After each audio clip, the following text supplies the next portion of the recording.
चलिए दोस्तों देखते हैं क्वेश्चन। प्रतिशत से संबंधित एक क्वेश्चन है, लेकिन बेलन से भी संबंधित एक सवाल है। यदि आप चैनल पर नया है तो चैनल को सब्सक्राइब कर लीजिए और यदि फेसबुक पर आप देखते हैं तो पेज को फॉलो कीजिए। चलिए सीखते हैं इस सवाल को कि कैसे हम सॉल्व करेंगे।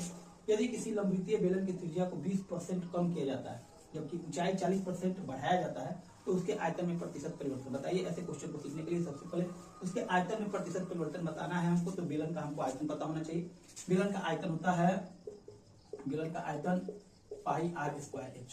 उसके बाद हम देखेंगे क्वेश्चन में दिया हुआ कि त्रिज्या में 20% कम कर दिया जाए।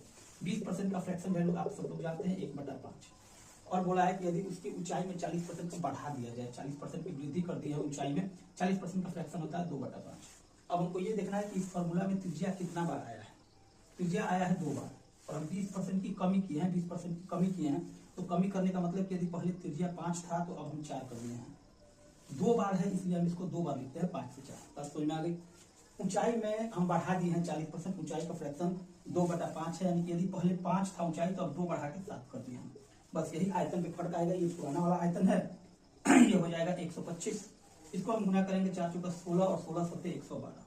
112 इससे हमको समझ में आया कि पहले आयतन 125 यूनिट था, अब 112, यानी कि कमी हुआ होगा। वृद्धि का तो कोई क्वेश्चन बनेगा नहीं, आंसर बनेगा नहीं, वृद्धि तो हो ही नहीं रहा है और कमी वाला एक ही ऑप्शन है तो हम इसको ही लगा देंगे, यही बिल्कुल सही होगा। आप देख लीजिए 125 पहले था, अब 112 हो गया है।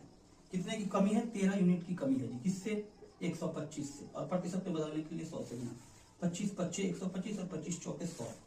13 चौके हम कर देंगे, यहाँ से हम यहाँ ले आते हैं आपको। 13 चौके 52 और 52/5। 52/5, 5 दहाई 50 कट जाएगा, 2 बचा तो पॉइंट देंगे तो 5 चौके 20। 10.4% की कमी। ऑप्शन नंबर भी बिल्कुल सही आंसर है। यदि आपको समझ में आया हो तो चैनल को सब्सक्राइब जरूर कीजिए और वीडियो को लाइक और शेयर कीजिए। धन्यवाद।